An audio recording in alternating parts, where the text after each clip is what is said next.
Hello, awesome patrons. I hope you're doing well.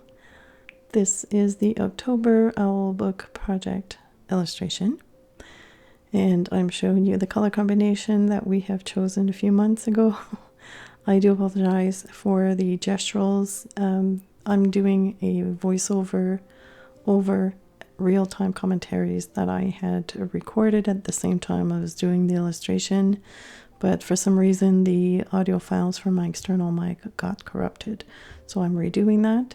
And here I was showing you how I had to simplify the sketch because this staircase was a bit problematic.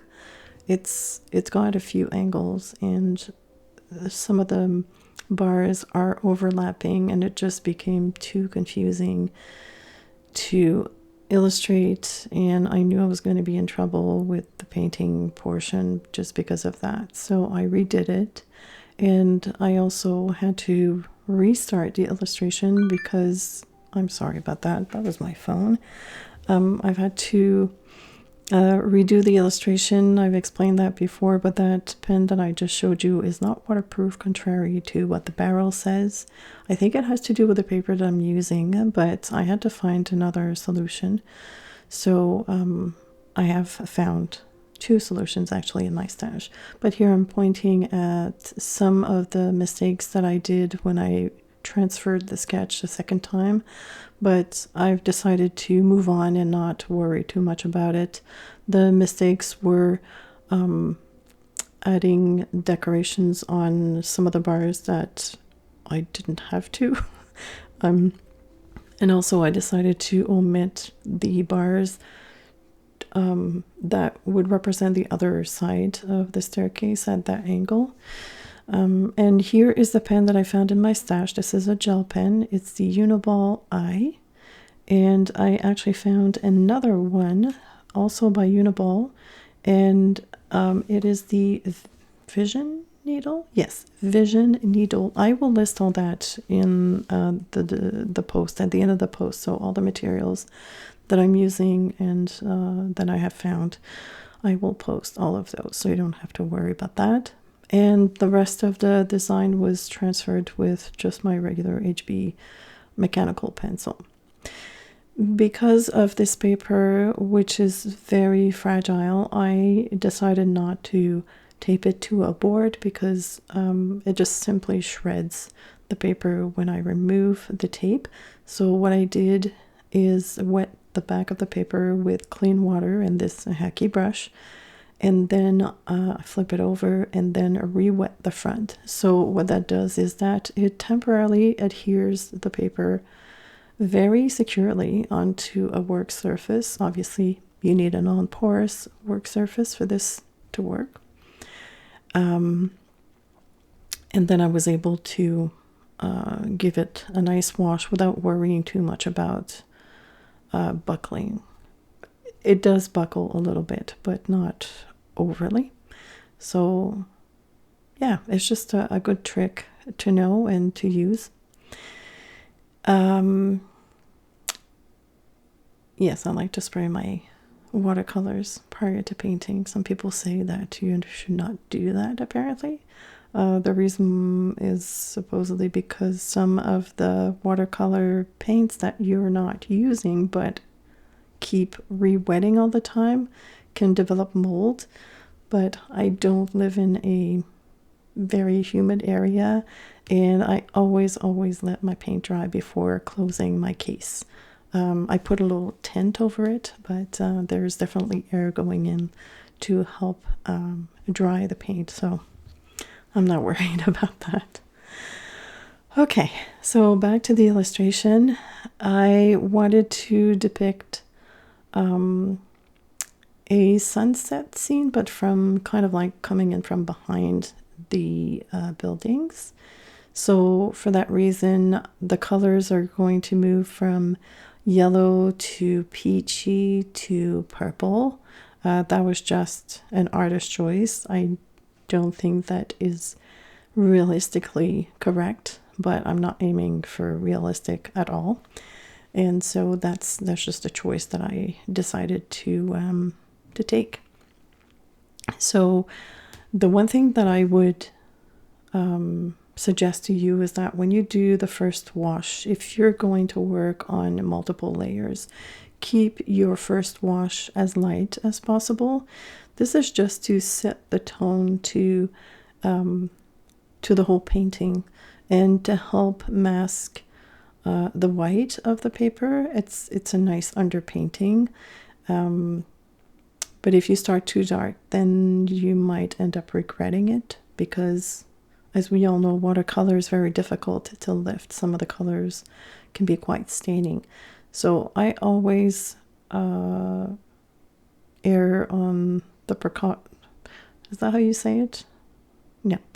I'm cautious, basically.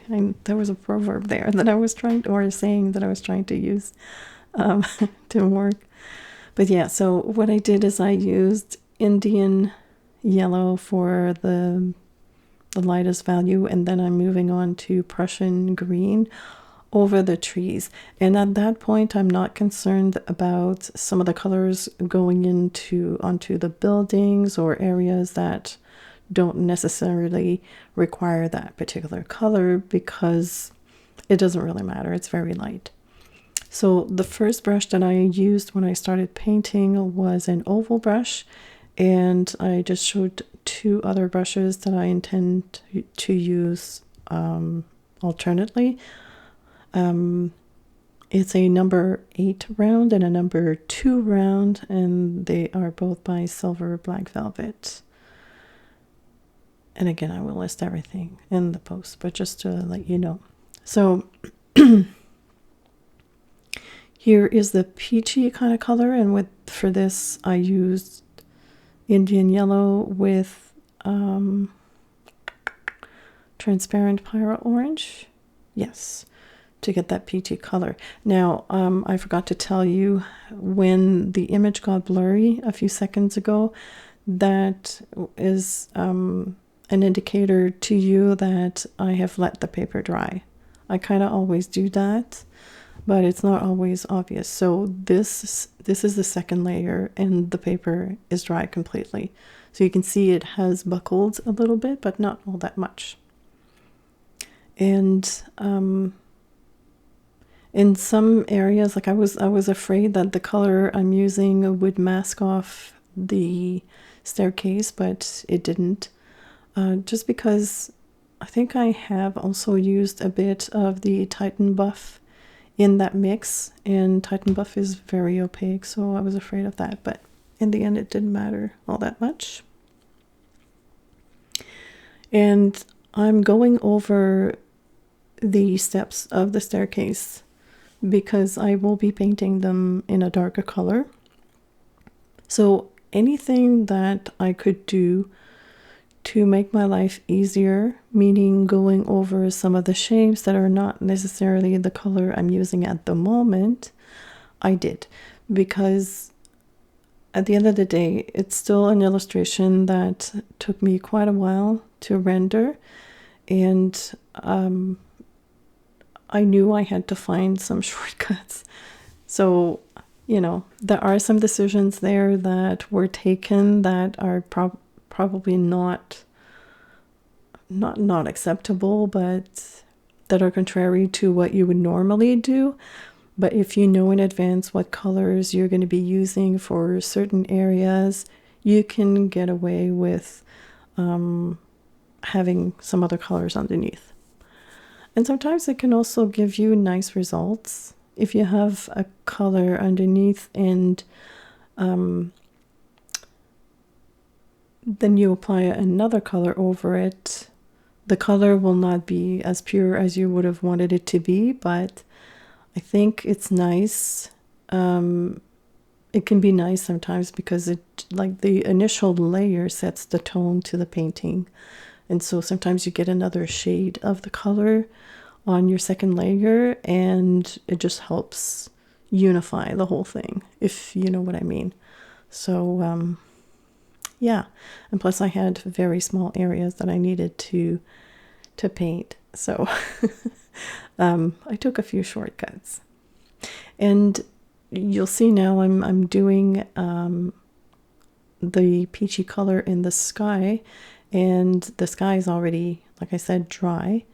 So when I do this, because I don't like to have hard edges to my skies, not in this kind of illustration. So to have a soft edge, I make sure that I go back in after I've applied the paint, and you'll see me doing that with the after I apply the yellow, but I go back with a clean brush and I fade out the paint into nothingness. So I move it up until it becomes clear again. It's very, very hard to explain. And I'm not very good with my English. Not good enough to render a clear, concise explanation of it. But it's basically, yeah, you just clean your brush, and with clear water, I think I'm doing it right now. Yes, there we go. So I took, I'm applying more, I'm applying more color, but eventually here. So this is clean water that I'm applying to the edge of the peachy color, and I cleaned it several times.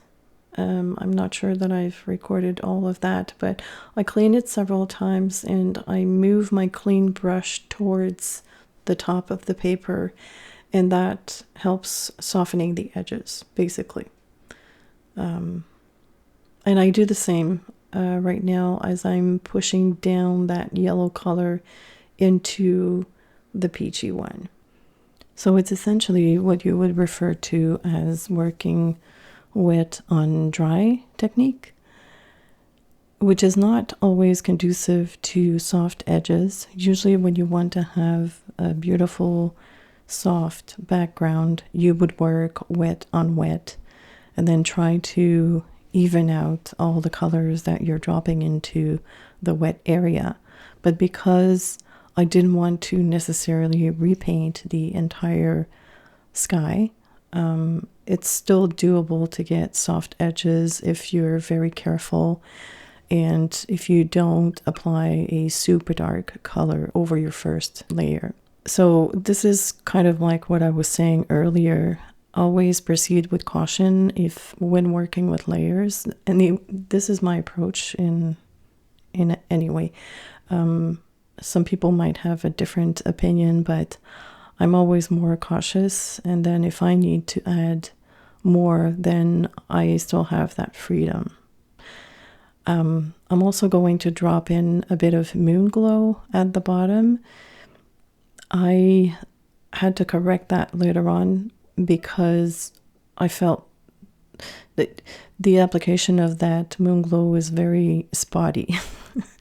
And after it dried, it kind of looked weird because moon glow has a bit of a granulation to it, and so it just does not move the same way as the other colors that I had applied, so it just created kind of like a stain.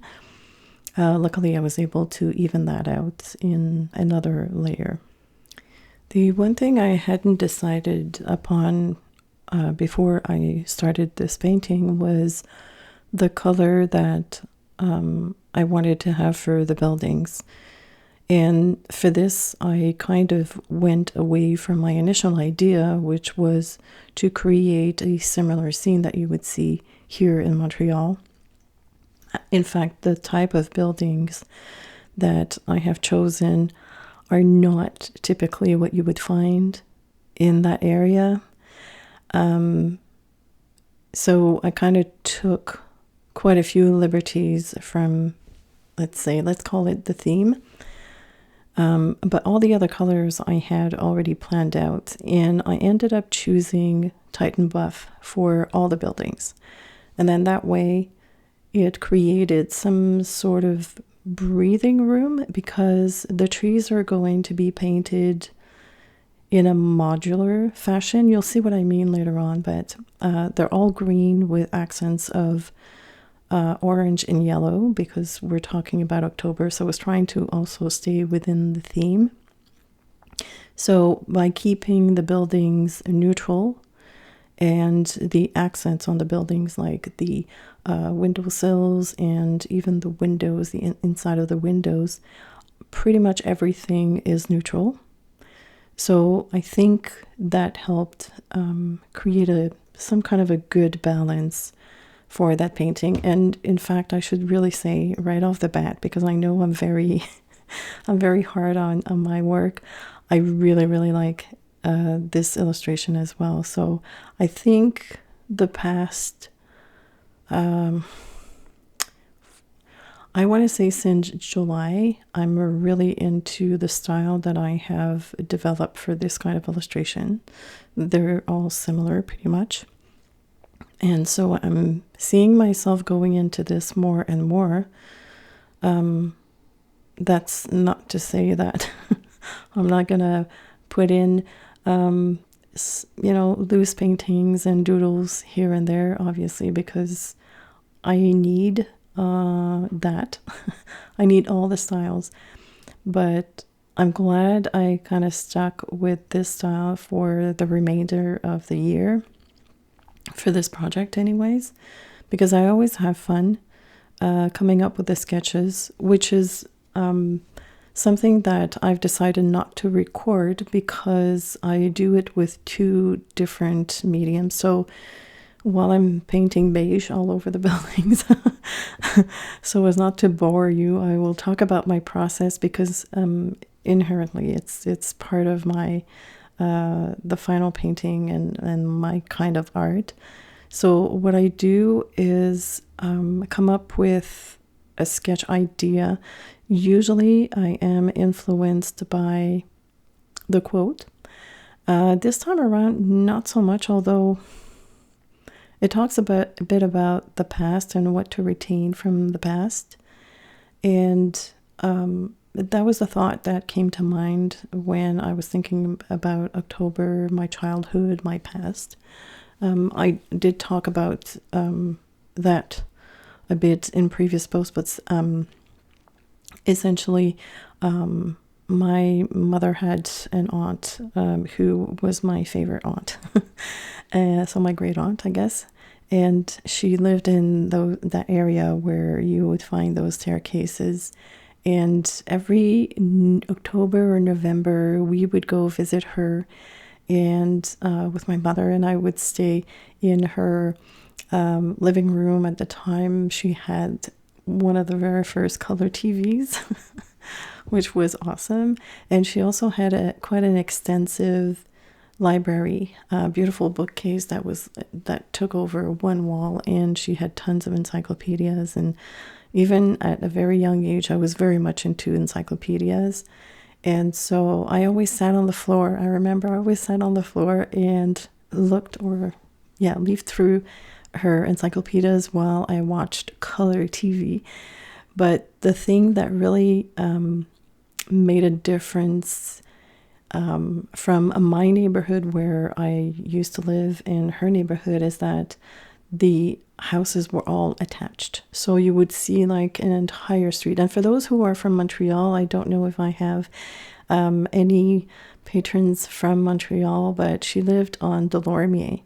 I think it was close to Mount Royal, if I'm not mistaken. So all the buildings were kind of like almost a similar color than to what I've painted, but a little bit darker, and they were all brick. They weren't like stucco like my buildings look like right now. And it was the one thought that I had in mind when I first read the quote, so that's why I decided to go for it. And also outside staircases that go up to the second floor and then sometimes the third floor seems to fascinate quite a few people because it's kind of foreign to other countries, I think. But yeah, anyway, that was the thought process behind the theme of this illustration. But as far as my process, I would come up with a concept and then I would start scribbling in my sketchbooks. For those that are patrons of the $10 level and more, you've seen all these in my sketchbooks. So usually it's a few thumbnails and then I develop the idea, I enhance the sketch, and then I take a picture and I rework it or add on with my iPad. The use of iPad and Procreate is fairly newish to me, but it does help, especially when I have an illustration that has several components, and it's a lot to pack in to such a small piece of paper. So with Procreate, I can enlarge it and take my time and really dive deep into the different elements. And then once that's done, I print out the sketch. I kind of check to see if there's anything that I need to improve. Once I'm satisfied with the sketch, I will take a light box and our LED panel, I guess they're called, or light panel. I don't remember the name off the top of my head. And I transfer the design onto my watercolor paper by overlaying it over the piece of paper that came out of my printer. So that's basically how I do it. Right, so now we're at the time where I added more color to the trees. The very first layer sort of disappeared. I tried to keep some of the very light green, but in the end, it just didn't really look good. So I'm reapplying another, a more saturated, I guess, green over all the trees. And I'm working with a number 8 round brush as well as a number 2. Obviously, the number 2 is for the small details. They are both by Silver Black Velvet. For the windows, I decided to go with Moonglow. I think it's very appropriate.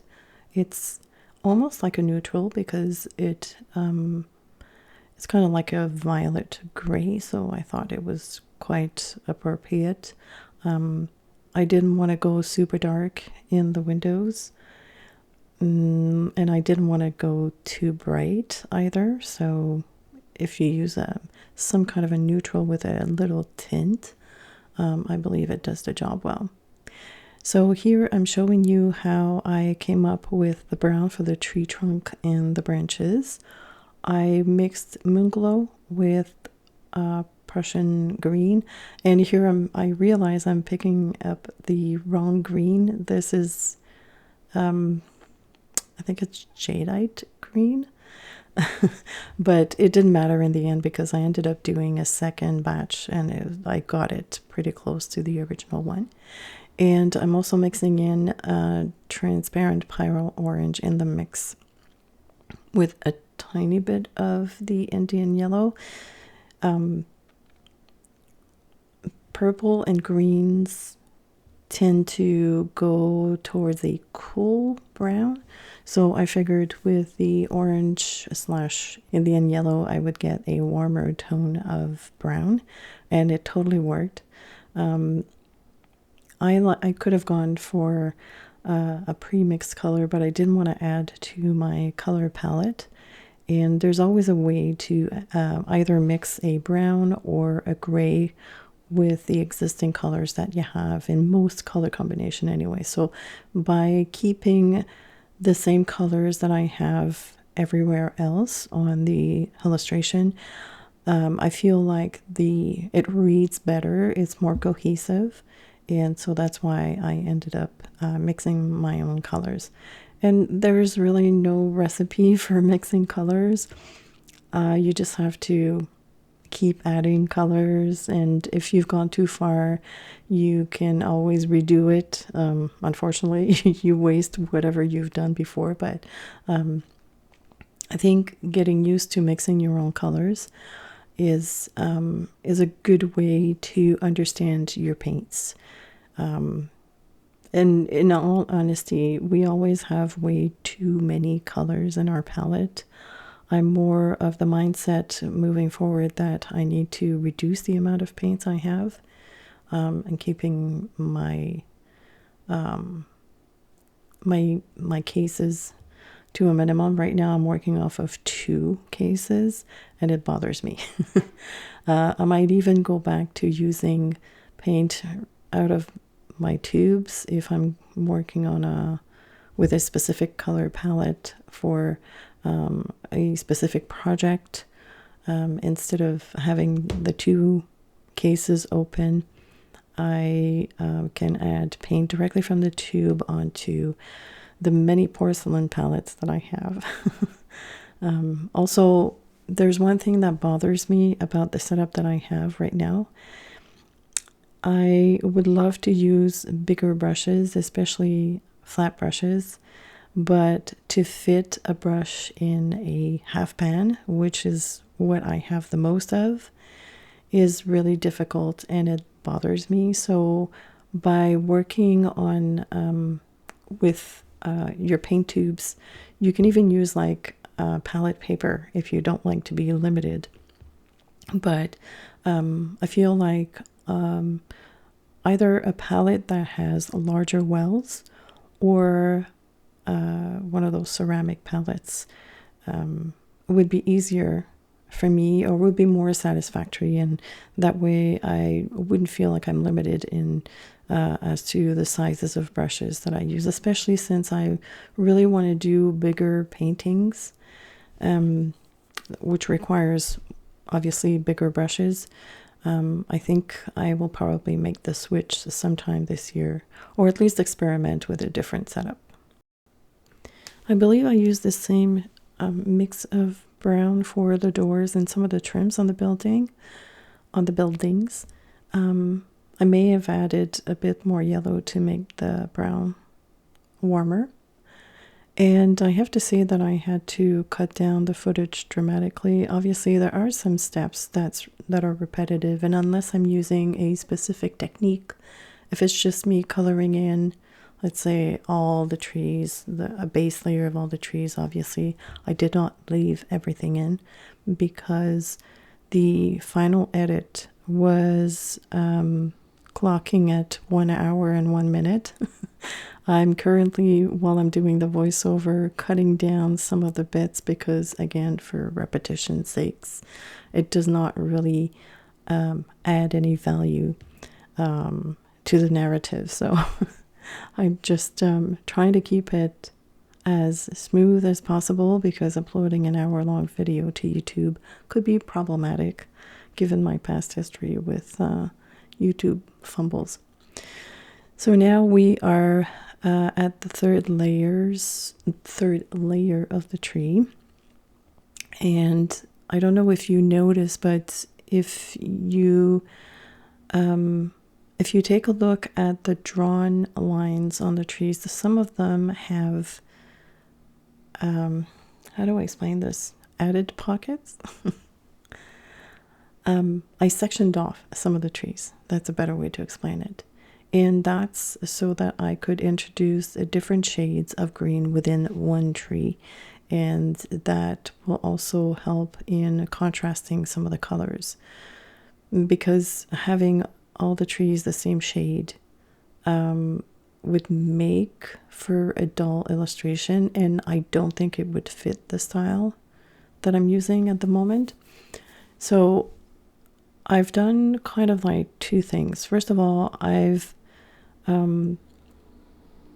considered each three trees as a separate object, even if they were in a clump, and that's just so that I wouldn't have accidental hard edges on a tree.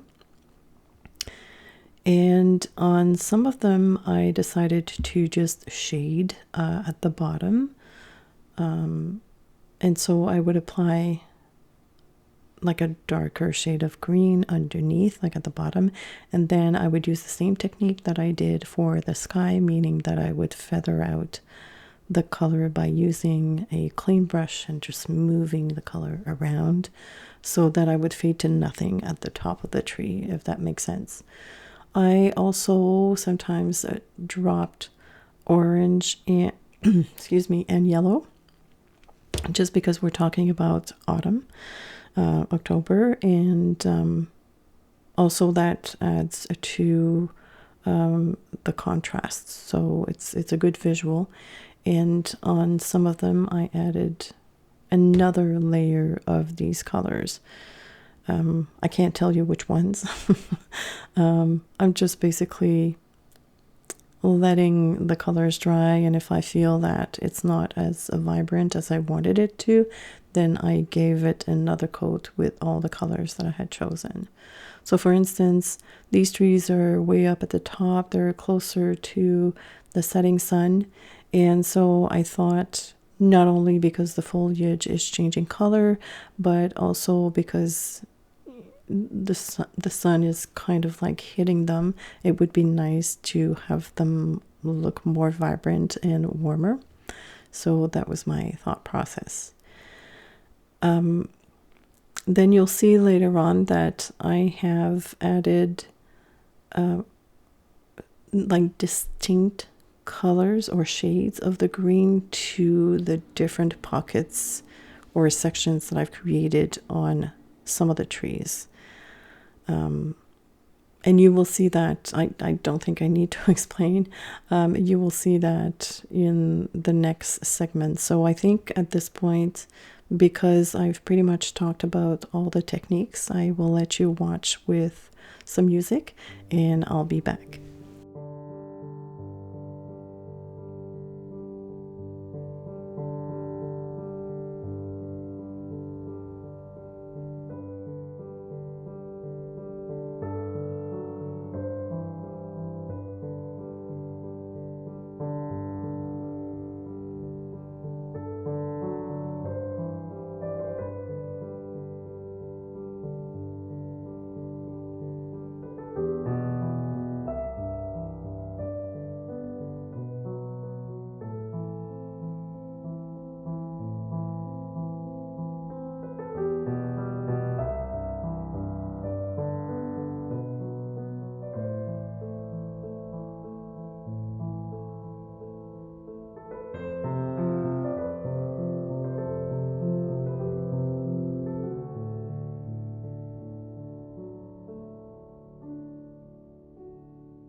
So this is the picture so far.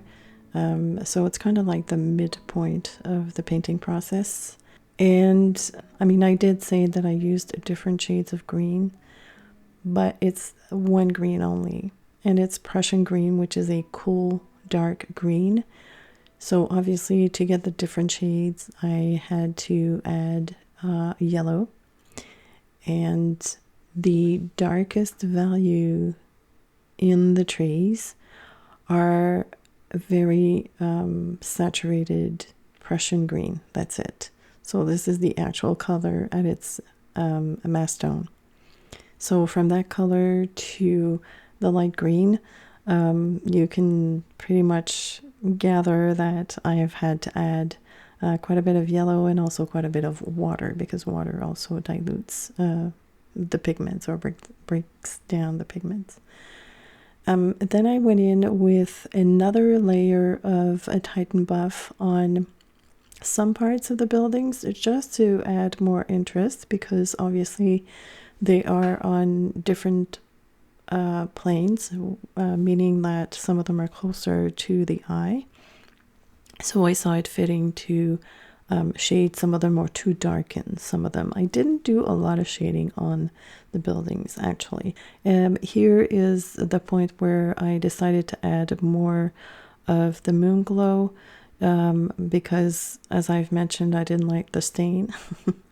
And so it's just basically the same technique that I used throughout the sky again, is applying color, wet on dry, and then propagating the paint as seamlessly as possible.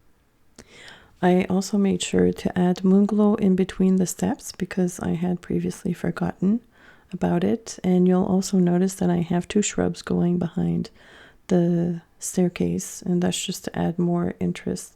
For the steps, I went with some kind of a cool gray mixture, and I got that by mixing Prussian blue and Moonglow together only. I use this color on the staircases because most often and then not, they would be painted a gray, usually like a cool gray. I don't know why that is, but I remember where I grew up in the suburbs, we also had those staircases, and for some reason they were like a cool light gray.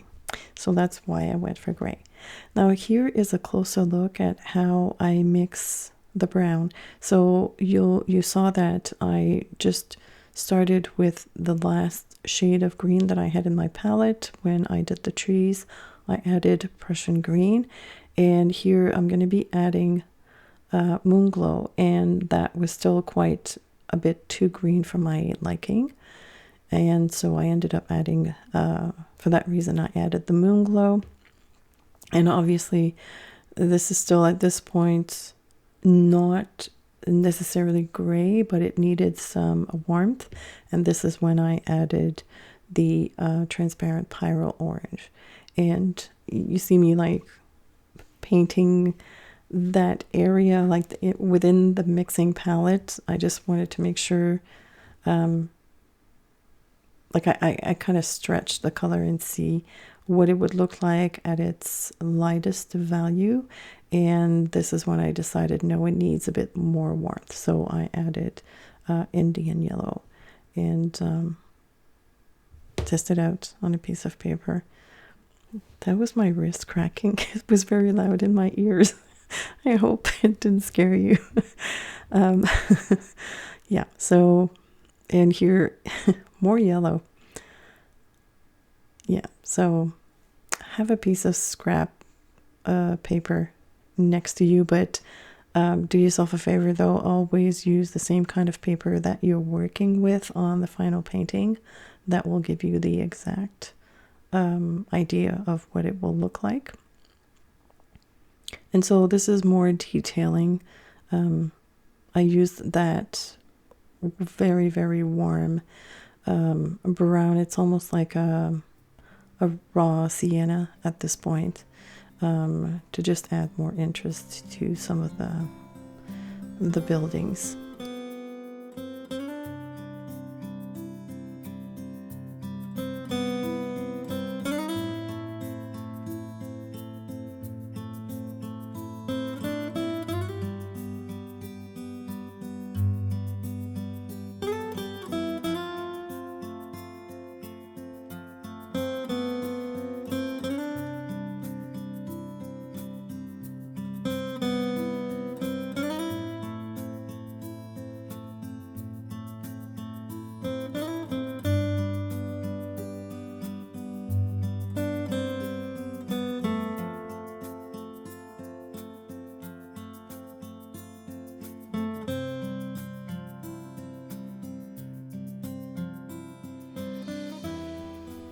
Here's what the dark gray looks like after I've mixed the Prussian green and Moonglow, and I decided to use that for the windows trims. I'm not sure I made the right decision with that color against the Moonglow. I think I could have also done those with the brown. It looks a bit cold as opposed to the rest of the painting. I don't know, I'm not entirely happy with this one.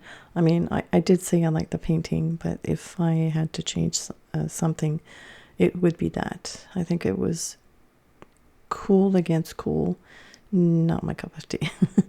I decided to pattern this block. I don't know why I created this. I have no idea. And I was stuck with it. I didn't know what to do. So I decided to kind of give it like a mesh look. It is what it is. It doesn't really bother me. I just find it funny that I have this one random block against this building. I added very minimal shading to the buildings. I didn't want to waste too much time on this. I wanted the focus to be the trees and the staircase, and that's pretty much it. The buildings are only there to support the trees, basically, and of course the staircase. I also added another layer of brown to all the branches because I felt it needed more contrast. And here comes the gold. Gold! I had to sing it. I haven't done it in a while. So obviously the sun will be gold. And I also added gold on some of the trims. I think we're done. I think we're pretty much done. Yeah, I'm quite happy with it. This is obviously before I sliced it in half. I took a picture of it, so you'll see the whole piece at the end in more details. And as for the rest, I did the same thing that I did previously. Oh, I forgot the quote again. So I'm adding it in the book itself, and I often do this. I will write the quote on a piece of acetate and move it around the page to see where it would better fit. I used this pen. Is it called Sepia? Yes, Sepia. It's a uni pen, fine line pen, and it's a 0.1. And yeah, that's it. We're done after that. I hope that you've enjoyed this video. It's quite a long one. As I've mentioned, I will have the supplies list within the post towards the end. What else do I want to say? Other than I hope the November and December will be done quickly or quicker than this one. My schedule has been easier this week. Things are going smoother. So I'm hoping that I will be able to do November and December as quickly as I can. Definitely not take as long as this one did. And I might even keep the illustrations a bit simpler. But I do want to finish this book because I really like it. It's so much fun to see what it looked like at the beginning and the intention that I had for this project, which was to keep the background simple and have the quote be the star of the show, but it sort of flipped around halfway through the year, just because I was having so much fun with these illustrations. So I decided to please myself and go with what I felt I needed. Yeah, I like details. I like long works. That's just who I am. Anyways, I thank you so much for your support and your patience, of course. I hope you have had a wonderful week so far and a good beginning of the new year. And I will talk to you real soon.